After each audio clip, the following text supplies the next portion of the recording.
Dear District Attorney David Prater, her name is Tondaleo Hall. She is as black as I am, mother as I am.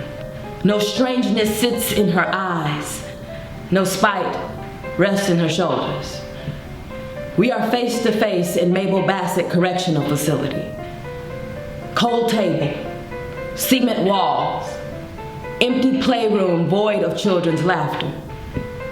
She looks at me in my eyes and smiles radiantly and says the truth will reveal itself. You just have to pay attention. I will go home to my children after I leave. Hers will be grown by the time she leaves there. Her daughter writes and asks, "When are you coming home? You didn't do anything wrong." In 2004, the file of a 20-year-old black woman with 3 kids, no diploma, and no criminal record landed on the overloaded desk of the public defender. Her name is Tondaleo Hall. She is charged with failure to protect her children. Her abuser, Robert Braxton, threw their baby boy against the bed, beat his face until he was black and blue. Black and blue. This is a plea. This is a plea For justice, for accountability. Oklahoma's failure to protect laws don't serve to protect the children when they victimize the victim by not considering that violence and its infliction can wreak havoc on the mentality of a woman who is barely grasping for air after humming lullabies lackadaisically to her children who think pain schedules in seasons because their mother lips swell faster than their father's love could move through the Oklahoma wind.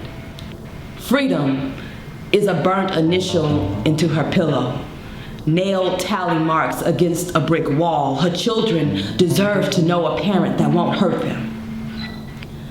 Tony Hall was sentenced to 30 years in prison for the crime of not screaming loud enough. Her abuser, Robert Braxton, did not serve 1 day in jail. While changing his own daughter's diaper, her femur, rib cage, and toe broke into the pressure of his own hands. He beat Tondaleo. He choked her on a blue couch until she was black and blue and broken like our system, but she survived. Her children survived. He forced her away from her family, forced her to stay in the house. A broken shell of a woman. It's hard to be dangerous when you're crouched into a corner.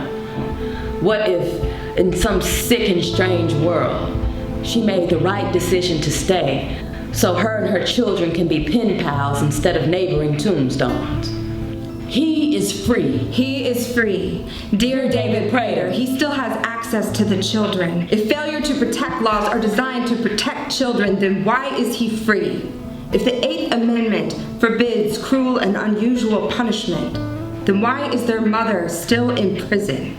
Oklahoma has the highest rate of female incarceration than any other state in the nation, twice the national average. The United States has the highest incarceration rate of any other place in the world.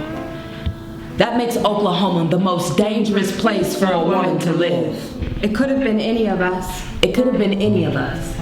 Dear David Prater, weeks from now, the file of a 32-year-old black woman will land on your overloaded desk.